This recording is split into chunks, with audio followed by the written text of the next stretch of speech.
आज हम डिस्कस करेंगे कि टाइप्स ऑफ म्यूटेशन। ठीक है, अगर हम टाइप्स ऑफ म्यूटेशन में क्या क्या देखते हैं कि सबसे पहले कौन सी म्यूटेशन आती है कि गैमेटिक म्यूटेशन। गैमेटिक म्यूटेशन क्या होती है कि मतलब कोई भी किस में म्यूटेशन आ रही है कि जीन में म्यूटेशन आ रही है। कौन से जीन में म्यूटेशन आ रही है? गैमेट के सेल्स में म्यूटेशन आ रही है। ठीक है, मतलब कि जो गैमेट्स के सेल्स होते हैं उनके अंदर कोई भी म्यूटेशन आना, मतलब जर्म सेल्स के अंदर कोई भी म्यूटेशन आना, उस टाइप की म्यूटेशन को हम क्या कहते हैं? गैमेटिक म्यूटेशन कहते हैं। अगर हम गैमेटिक म्यूटेशन में क्या देखेंगे कि अगर कोई भी म्यूटेशन आती है, ठीक है, तो वो म्यूटेशन क्या हो गई कि डायरेक्ट ट्रांसफ़र होएगी। किससे ट्रांसफ़र होएगी? पेरेंट से प्रोजेनी के अंदर। ठीक है, पेरेंट से प्रोजेनी के अंदर क्या होएगी? डायरेक्ट ट्रांसफ़र होएगी। इस टाइप की म्यूटेशन को हम क्या कहते हैं? गैमेटिक म्यूटेशन कहते हैं। मतलब कि एक जनरेशन से दूसरी जनरेशन के अंदर अगर कोई भी म्यूटेशन ट्रांसफ़र हो रही है, उस टाइप की म्यूटेशन को हम क्या कहते हैं? Gametic mutation.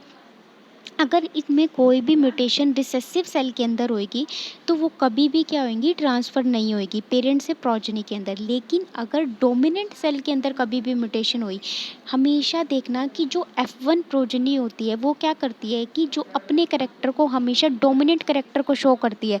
आप लोग क्या देखते हो कि हमारे पास एक पेरेंट है, यानी कि मतलब एग्जांपल लगा लो, एक मेल पेरेंट है और एक फीमेल पेरेंट है। जब भी इनका फ्यूज़न होता है, मतलब एम्ब्रियो की फॉर्मेशन होती है, तो हमेशा ध्यान रखा जाता है कि जो डोमिनेंट कैरेक्टर है वो हमेशा क्या कर देता है? मास्क कर देता है। किसको मास्क करता है? रिसेसिव कैरेक्टर को मास्क कर देता है। लेकिन अगर रिसेसिव कैरेक्टर कौन सी कंडीशन में होगा? होमोजाइगस कंडीशन में होगा, मतलब कि स्मॉल ए कंडीशन में होगा, तो वो क्या करेगा? अपने कैरेक्टर को शो कर सकता है, मतलब कि जो उनके अंदर म्यूटेशन है वो उसको शो कर सकता है। ठीक है, अभी हम कौन सी म्यूटेशन पढ़ रहे हैं? गैमेटिक म्यूटेशन पढ़ रहे हैं। अगर हम सोमैटिक म्यूटेशन की बात करते हैं, सोमैटिक म्यूटेशन का मतलब क्या हो जाएगा? सोमैटिक सेल के अंदर कोई भी म्यूटेशन होना। अगर कोई भी म्यूटेशन सोमैटिक सेल के अंदर होगी तो वो कभी भी नेक्स्ट जनरेशन तक ट्रांसफ़र नहीं होगी, क्योंकि वो म्यूटेशन किसके अंदर हो रही है? हमारे जीन के अंदर नहीं हो रही है, हमारे जर्म सेल के अंदर नहीं हो रही, वो किसके अंदर हो रही है? हमारे मॉर्फोलॉजिकल करेक्टर के अंदर कुछ चेंज आना। मतलब कि जैसे कि एग्जाम्पल के लिए क्या हो गया, जैसे कि एक एक्सपेरिमेंट किया गया था कि सोमैटिक सेल का और जर्म सेल के लिए। ठीक है, वो एक्सपेरिमेंट क्या एक्सपेरिमेंट था कि जब भी क्या हुआ कि उन्होंने क्या किया कि माइस की जो पीछे की पूंछ होती है उसको क्या कर दिया कि काट दिया। ठीक है, 2-3 जनरेशन तक काटा। उन्होंने सोचा कि नेक्स्ट जनरेशन में जो माइस का ओरिजिन होगा वो कैसा होगा कि जिसके अंदर कोई पूंछ नहीं होगी। लेकिन ऐसा कुछ नहीं हुआ। उन्होंने क्या किया, देखा कि जो सोमैटिक करेक्टर होते हैं हमेशा वो कभी भी ट्रांसफ़र नहीं होते, लेकिन जो गैमेटिक करेक्टर्स होते हैं वो हमेशा क्या होते हैं कि एक जनरेशन से दूसरी जनरेशन के अंदर ट्रांसफ़र होते हैं। यहाँ तक समझ में आ गया? Yes ma'am. Yes ma'am. Okay, तो ये सारे क्या थे कि गैमेटिक म्यूटेशन कैसे होती है और सोमैटिक म्यूटेशन कैसे टाइप की होती है। ठीक है, अब हम नेक्स्ट टाइप की म्यूटेशन देखते हैं। ठीक है, अब नेक्स्ट टाइप की म्यूटेशन कैसी है कि ऑटोसोमल टाइप की है या फिर sex link mutation. Autosomal mutation की बात करें तो ऑटोसोमल म्यूटेशन कैसी है कि जो हमारी डोमिनेंट जीन के अंदर अगर कोई भी म्यूटेशन होती है, इस टाइप की म्यूटेशन को हम क्या कहते हैं कि डोमिनेट इस टाइप की म्यूटेशन को हम क्या कहते हैं? Autosomal mutation. जैसे आप लोगों ने देखा होगा कि autosomal dominant, autosomal recessive. Pedigree पढ़ा है कभी? पेडिग्री पढ़ा हुआ है कभी?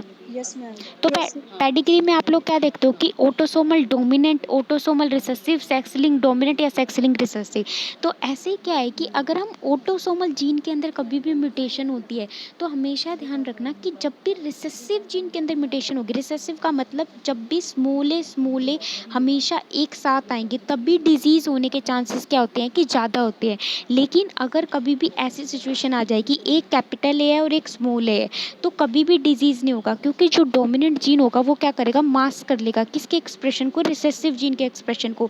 मतलब कि वो उसको अपने करेक्टर्स को शो ही नहीं करने देगा। तो ऐसी टाइप की म्यूटेशन होने का मतलब क्या होता है? ऐसी टाइप की म्यूटेशन को हम क्या कहते हैं? ऑटोसोमल टाइप की म्यूटेशन कहते हैं। ठीक है, नेक्स्ट टाइप की म्यूटेशन क्या है? Sex link mutation. Sex link mutation का मतलब कोई भी सेक्स जीन के अंदर कोई भी म्यूटेशन हो रही है। अब सेक्स जीन के अंदर कैसे म्यूटेशन होगी? अगर हम कभी भी देखते हैं कि मेल बेबी की फॉर्मेशन हो रही है या फिर फीमेल बेबी की फॉर्मेशन हो रही है, तो अगर मेल बेबी की फॉर्मेशन है तो वाई जीन क्या करता है कि इम्पोर्टेंट रोल प्ले करता है। अगर वाई जीन के अंदर कोई भी डिसएडवांटेज या डिसम्यूटेशन हो जाती है तो वो क्या करता है कि मेल की फॉर्मेशन नहीं करता, वो क्या करता है? एब्नॉर्मेलिटीज़ कर देता है। तो ये क्या करती है, जो ये एबनॉर्मलिटीज़ होती है किसकी फॉर्मेशन करती है, म्यूटेशन की फॉर्मेशन करती है। इस टाइप की जो म्यूटेशन होती है उसको हम क्या कहते हैं कि सेक्स लिंक म्यूटेशन कहते हैं, ठीक है। जैसे देखो यहाँ पे एक लाइन भी लिख रखी है, अगर हम सेक्स लिंक म्यूटेशन की बात करें तो these are located on the X chromosome and not express on the homogametic female. क्योंकि अगर हम फीमेल की बात करते हैं तो फीमेल के पास कैसे टाइप के करेक्टर होते हैं, सेम टाइप के करेक्टर होते हैं, मतलब कि एक्स एक्स टाइप के करेक्टर्स होते हैं। तो हम ये थोड़ी डिफ्रेंशिएट कर पाते हैं कि कौन से जीन के अंदर हम म्यूटेशन करें, कौन सा जीन हमारा है जो मेल के साथ फ्यूज होएगा। वो कोई भी जीन फ्यूज हो सकता है। अगर एक बात बताओ, हम लोगों ने मतलब कि एक एक्स है, इसके पास म्यूटेशन है, और जो दूसरा एक्स है वो बिल्कुल सिंपल टाइप का, नॉर्मल टाइप का है। लेकिन क्या हुआ, कल को फ्यूचर में कोई भी फ्यूज़न हुआ तो वो नॉर्मल सेल के साथ फ्यूज़न हो गया, तो हम ये थोड़ी कह सकते हैं कि इस सेल की वजह से म्यूटेशन हुई है। तो हमेशा वो कब डिपेंड करेगा कि जो हमारा जो एक्स जीन होगा वो कैसे टाइप का होगा, डिफरेंट टाइप का होगा। मतलब कि जो मेल होगा उस जीन की वजह से क्या हो सकता है, म्यूटेशन हो सकता है। किसके अंदर, मेल के अंदर कैसे टाइप के जीन होते हैं, एक्स और वाई टाइप के जीन्स होते हैं, ठीक है। मतलब मेल कैसा होता है, हेटेरोगैमेटिक होता है। तो मेल ऑफस्प्रिंग होता है जिसके पास क्या होता है, वो एक्स जीन होता है, जो कि क्या कर सकता है, सफ़र कर सकता है इस म्यूटेशन से। यहाँ तक समझ में आ गया। Yes ma'am.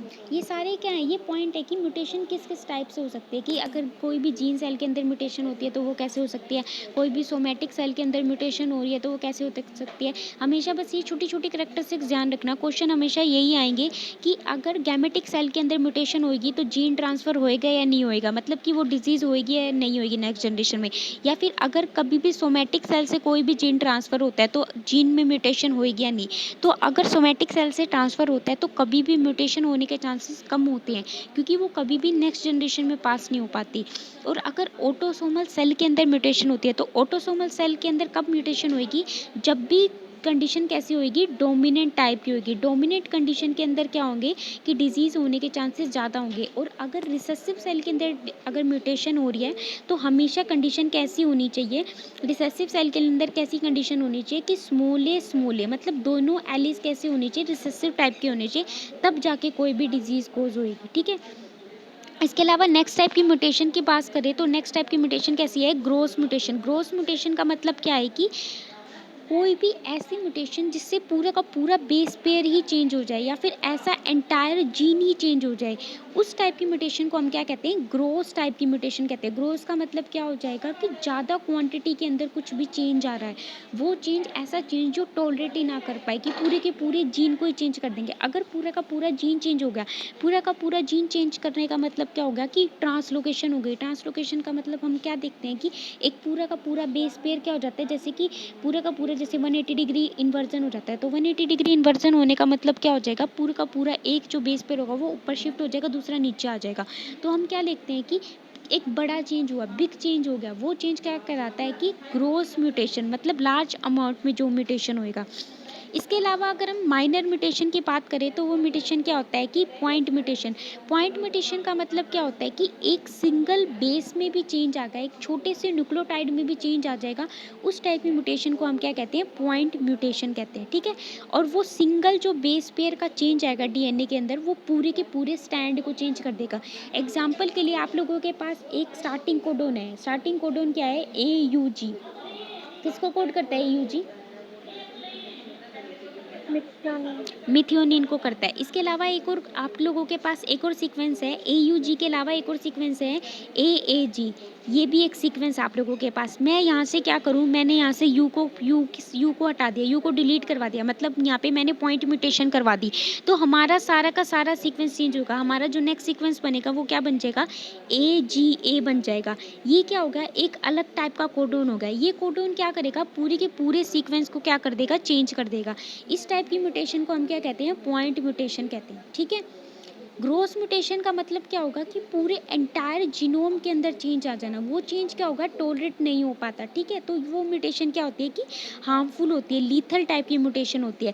लेकिन अगर हम क्या देखते हैं कि अगर हमारे कोई भी बेस सीक्वेंस में माइनर चेंज आता है वो किसकी वजह से आता है, पॉइंट म्यूटेशन की वजह से आता है। ठीक है, पॉइंट म्यूटेशन क्या होता है, एक सिंगल बेस पेयर के अंदर चेंज आता है जिसकी वजह से क्या होता है कि पूरा का पूरा सीक्वेंस क्या हो जाता है, चेंज हो जाता है। अब हम देखेंगे कि नेक्स्ट टाइप की म्यूटेशन, नेक्स्ट टाइप की म्यूटेशन कैसे होती है, डेलीटेरियस या फिर लीथल टाइप की म्यूटेशन। ठीक है, अगर हम डेलीटेरियस और लीथल टाइप की म्यूटेशन की बात करते हैं तो ये कैसे टाइप की होती है, डेलीटेरियस का मतलब क्या होता है कि ऐसी म्यूटेशन जो हमेशा हार्मफुल इफेक्ट कोज करेगी, वो कभी भी यूज़फुल इफेक्ट कोज नहीं कर सकती। लेकिन कुछ कुछ कंडीशंस होती है जिनके अंदर क्या होते हैं कि यूज़फुल इफेक्ट कोज कर सकते हैं। मैंने आप लोगों को ये बताया था कि जो म्यूटेशंस होती है मोस्टली क्या करती है कि सडन और इनहेरिटेंस चेंज लेके आती है, मतलब हेरिटेबल चेंज लेके आता है, एकदम से चेंज आएगा। इस टाइप की जो म्यूटेशंस होती है वो क्या होती है, मोस्टली कैसी होती है, डेलीटेरियस टाइप की होती है। लेकिन कुछ म्यूटेशन ऐसी होती है जो कि क्या होती है, यूज़फुल होती है। जैसे नेचुरल सिलेक्शन प्रोसेस है, हमेशा नेचर क्या करेगी, ऐसे ऑर्गेनिज्म या फिर ऐसे इंडिविजुअल को सिलेक्ट करेगी जो कि क्या होंगे, उसके इन्वायरमेंट के लिए सुटेबल होंगे, जो कि उसके इन्वायरमेंट को बेनिफिट दे रहे होंगे। तो ऐसे ही क्या है कि जो हमारे पास डेलीटेरियस टाइप की जो लीथल म्यूटेशंस हैं वो क्या होती हैं कि हमेशा डिसहार्मफुल नहीं होती। कुछ म्यूटेशन कैसी होती है, यूज़फुल होती है। जैसे देखो, जैसे सीडलेस फ्रूट, सीडलेस फ्रूट की फॉर्मेशन हो रही है, एग्जाम्पल क्या हो गया, बनाना हो गया। तो अगर हमारे किसी भी जीन में म्यूटेशन हो रही है और कैसा फ्रूट बन रहा है, सीडलेस फ्रूट बन रहा है, लेकिन वो फ्रूट कैसा है, यूज़फुल है, खाने का है। तो इस टाइप की म्यूटेशन क्या हो सकते हैं, हमारे लिए यूज़फुल हो सकते हैं। जैसे एनकॉर्न शिप, जो शिप्स होती हैं उनके सिर पे जो क्या होता है कि सींग्स होते हैं, ये सींग भी क्या होता है, इनका भी यूज़ किया जाता है। इनसे क्या बनते हैं कि अलग अलग टाइप के ऑर्नामेंटल यूज़ कर सकते हैं, या फिर इनसे क्या होता है कि ज्वेलरी बनाई जाती है अलग अलग टाइप्स की। ठीक है, तो वो ज्वेलरी क्या करी जाती है, यूज़ की जाती है।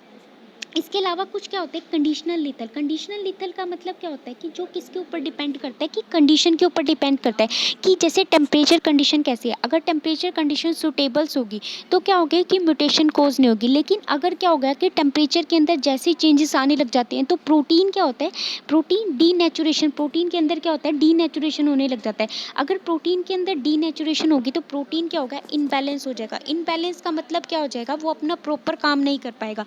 तो ये क्या हो गया, कंडीशन की कंडीशन जैसे ही चेंज हुआ तो म्यूटेशन भी क्या हो गया, उसके हिसाब से कोज होने लग गया। ठीक है, इसके अलावा जैसे सप्रेसिव, सप्रेसिव का मतलब क्या हो जाएगा कि जो हमारे वो जीन है, जैसे कि हम कुछ जीन्स होते हैं जो कि क्या होते हैं कि डिसएक्टिव फॉर्म में रहते हैं, लेकिन जैसे उनको कंडीशन इन्वायरमेंटल फेवरेबल कंडीशन मिल जाएगी तो वो जीन क्या हो जाते हैं, एक्टिव हो जाते हैं। उस टाइप की कंडीशन को हम क्या कहते हैं, सप्रेसिव टाइप की म्यूटेशन। मतलब पहले तो वो जीन क्या है कि सप्रेस कंडीशन में है। जैसे हम लोगों ने कल एसओएस रिपेयर सिस्टम पढ़ा था, तो एसओएस रिपेयर सिस्टम क्या था कि जब डीएनए हमारा कैसा था, नॉर्मल कंडीशन में था। नॉर्मल कंडीशन में था तो क्या था कि जो लक्स जीन था वो किसके साथ बाइंड था, एसओएस के साथ बाइंड था। एसओएस के साथ बाइंड था क्योंकि हमारा डीएनए नॉर्मल था, उसको रिपेयर की रिक्वायरमेंट नहीं थी। रिपेयर की रिक्वायरमेंट नहीं थी तो जो जीन कैसा था, स्विच ऑफ था, उसको कोई रिक्वायरमेंट नहीं है। लेकिन जैसे ही क्या होगा कि हमारा डीएनए डैमेज होगा तो वो क्या करेगा, सिग्नल देगा। किसको सिग्नल देगा, बॉडी को सिग्नल देगा कि डीएनए को क्या किया जाए, रिपेयर किया जाए। तो क्या हो जाएगा, जो लक्स प्रोटीन था वो क्या हो रहा था, प्रोटोलिसिस हो रही थी। लक्स प्रोटीन की प्रोटोलिसिस होते क्या हो जाएगा, जो एसओएस जीन था वो क्या हो गया, एक्टिव हो गया। अब एसओएस जीन क्या करेगा, अब वो डीएनए को रिपेयर करना स्टार्ट करेगा। तो ये सब किसके ऊपर डिपेंड करा, कि कंडीशन के ऊपर डिपेंड करा। जैसे ही कंडीशन कैसी हुई किसी भी चीज़ के लिए जैसे फेवरेबल हो जाएगी, जैसे ही ऐसे ही क्या होता है कि जो टेम्परेचर होता है वो क्या होता है कि प्रोटीन सेंसिटिव होता है। मतलब प्रोटीन क्या करता है कि हाई टेम्परेचर पे भी काम नहीं करेगा और लो टेम्परेचर पे भी काम नहीं करेगा। उसके लिए क्या होता है कि एक ऑप्टिमम टेम्परेचर की रिक्वायरमेंट होती है। तो वो किसके ऊपर डिपेंड करे, किसी भी कंडीशन के ऊपर डिपेंड करे। तो इस टाइप की म्यूटेशन को हम क्या कहते हैं, कंडीशनल लीथल टाइप की म्यूटेशन। अगर कंडीशन क्या सी हो गई, अनफेवरेबल हो गई, तो क्या हो जाएगा, वो क्या कोज करने लग जाएगा, इन्वायरमेंट के लिए क्या हो जाएगा, सर्वाइव नहीं कर पाएगा और क्या करेगा कि म्यूटेशन कॉज करने लग जाएगा। ठीक है, जैसे नॉनसेंस टाइप की म्यूटेशन। नॉनसेंस का मतलब क्या हो जाएगा, कोई ना कोई स्टॉप कोडॉन आ जाएगा। वो स्टॉप कोडॉन क्या करेगा, ट्रांसलेशन को अरेस्ट कर देगा। अरेस्ट करने का मतलब क्या हो जाएगा, जितनी भी ट्रांसलेशन हुई है वहीं पे क्या कर देगा, वो स्टॉप लगा देगा। इस टाइप की म्यूटेशन को हम क्या कहते हैं, कंडीशनल म्यूटेशन। की कंडीशन आई, ट्रांसलेशन के सिग्नल्स आए या फिर कोई भी स्टॉप सिग्नल्स आए तो क्या हो गया, ट्रांसलेशन अरेस्ट हो गया। इसके अलावा अगर हम मैक्रो टाइप की म्यूटेशन और माइक्रो टाइप की म्यूटेशन की बात करें तो मैक्रो टाइप की म्यूटेशन क्या होता है, मैक्रो टाइप की म्यूटेशन ऐसी होती है जो कि किसके अंदर चेंज आएगा, जो कि क्या हो गया मेजर टाइप का चेंज लाएगा, मॉर्फोलॉजिकल लेवल के अंदर चेंज आएगा, तो उस टाइप की म्यूटेशन को हम क्या कहते हैं, मैक्रो टाइप की म्यूटेशन कहते हैं। और अगर हम माइक्रो टाइप की म्यूटेशन की बात करें, माइक्रो का मतलब कि माइनर चेंज आना, कोई भी छोटा छोटा चेंज आएगा, जो माइनर चेंज आएगा उस टाइप की म्यूटेशन को हम क्या कहेंगे, माइक्रो म्यूटेशन कहेंगे। ठीक है, जैसे छोटा सा कोई भी प्रोटीन के अंदर चेंज आ गया, कोई भी जीन के अंदर चेंज आ गया, हमारी बॉडी के अंदर क्या होता है कि डिफरेंट डिफरेंट टाइप के चेंजेस आते रहते हैं, लेकिन वो चेंज कैसे होते हैं, टॉलरेट लेवल के होते हैं, मतलब कि हम उनको टॉलरेट कर सकते हैं, तभी तो हमारे अब एक बात बताओ, हमारी बॉडी के अंदर इतनी टाइप की म्यूटेशन है, लेकिन क्या होता है कि वो ऐसी होती है कि हम उसे टॉलरेट कर सकते हैं, क्योंकि वो किसके अंदर म्यूटेशन हो रही है, हमेशा नॉन कोडिंग जीन के अंदर म्यूटेशन हो रही है। अगर कभी भी किसी भी कोडिंग या किसी भी फंक्शनल जीन के अंदर म्यूटेशन हो गई तो वो डायरेक्ट क्या करेगा, डिजीज कोज करेगा, वो डिजीज क्या हो जाएगी, डायरेक्ट कैंसर कोज करता है। ठीक है, जैसे किसी भी यूवी रेज की वजह से हो गया, या फिर किसी भी एक्सरे हो गया, गामा रेज की वजह से हो गया, या फिर क्या हो गया, कोई भी थायमिन डाइमर की फॉर्मेशन हो गई, डीएनए में डैमेज हो गया, अब वो डीएनए क्या हो गया, रिपेयर नहीं हुआ, वो रिपेयर ना होने की वजह से क्या होगा, जीन के अंदर अनकंट्रोल डिवीजन हो जाएगी। ठीक है, तो ये क्या है कि मैक्रो और माइक्रो म्यूटेशन कैसे होती है, यहाँ तक समझ में आया, बताओ Yes, ma'am. यहाँ Yes, तक। ma'am. ओके, नेक्स्ट टाइप की म्यूटेशन कैसी है कि डोमिनेंट और रिसेसिव टाइप की म्यूटेशन। डोमिनेंट म्यूटेशन वो होती है जिसकी वजह से क्या होता है, कोई भी जीन अपने करेक्टर को क्या करता है, किसी भी एक सिंगल एलिस के अंदर भी कोई भी म्यूटेशन आ गई ना, तो वो म्यूटेशन क्या हो जाएगी, पूरी की पूरी प्रोजेनी के अंदर चली जाएगी। ऐसी टाइप की म्यूटेशन कैसी होती है, डोमिनेंट टाइप की म्यूटेशन होती है। एग्जाम्पल के लिए आप लोग कोई भी मोनोहाइब्रिड क्रॉस ले लो, मोनोहाइब्रिड क्रॉस के अंदर आप लोग क्या देखते हो कि एक टोल करेक्टर है और एक ऐसा करेक्टर है ड्वार्फ करेक्टर है। ठीक है, टोल करेक्टर किसकी फॉर्मेशन करता है, कैपिटल टी की फॉर्मेशन करता है, ड्वार्फ करेक्टर किसकी फॉर्मेशन करता है, स्मॉल टी की फॉर्मेशन करता है। लेकिन जब भी F1 प्रोजेनी बनती है तो F1 प्रोजेनी के अंदर कैसा करेक्टर आता है, एक कैपिटल टी एक स्मॉल टी, लेकिन वो किसको शो करता है, वो टोल करेक्टर को ही शो करता है। मतलब जो डोमिनेंट जो कैपिटल टी होता है वो किसकी एक्टिविटी को सप्रेस कर देता है, स्मॉल टी की एक्टिविटी को सप्रेस कर देता है। तो ऐसी करेक्टर को क्या होगा, अगर हमारे एक सिंगल कैपिटल टी के अंदर भी म्यूटेशन हो गई तो सारा का सारा जो करेक्टर होगा वो कैसा हो जाएगा, ड्वार्फ हो जाएगा। तो इस टाइप की म्यूटेशन को हम क्या कहते हैं, डोमिनेंट टाइप की म्यूटेशन।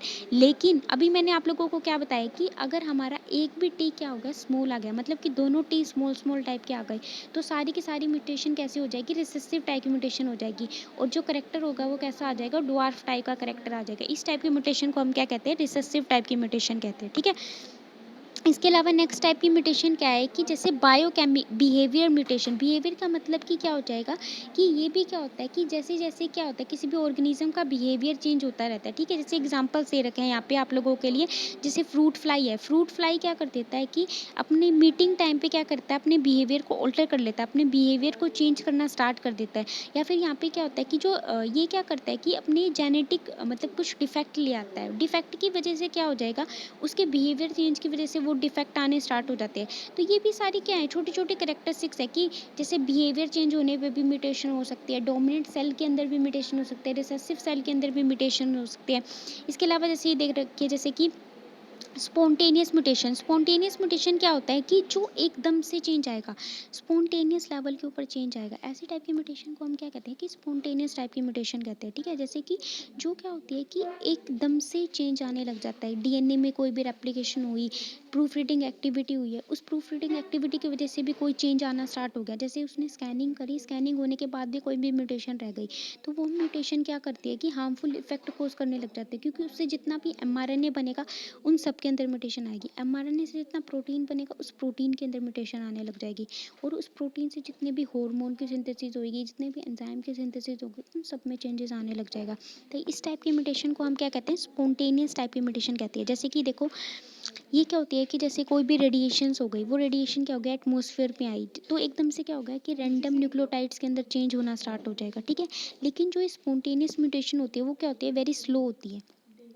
इनको क्या लगता है, एक बार टाइम लगता है, लेकिन जैसे ही ये अपना हार्मफुल इफेक्ट कोज करने लग जाएगी तो क्या हो जाएगी, लार्ज अमाउंट में इंक्रीज होने लग जाएगी। ठीक है।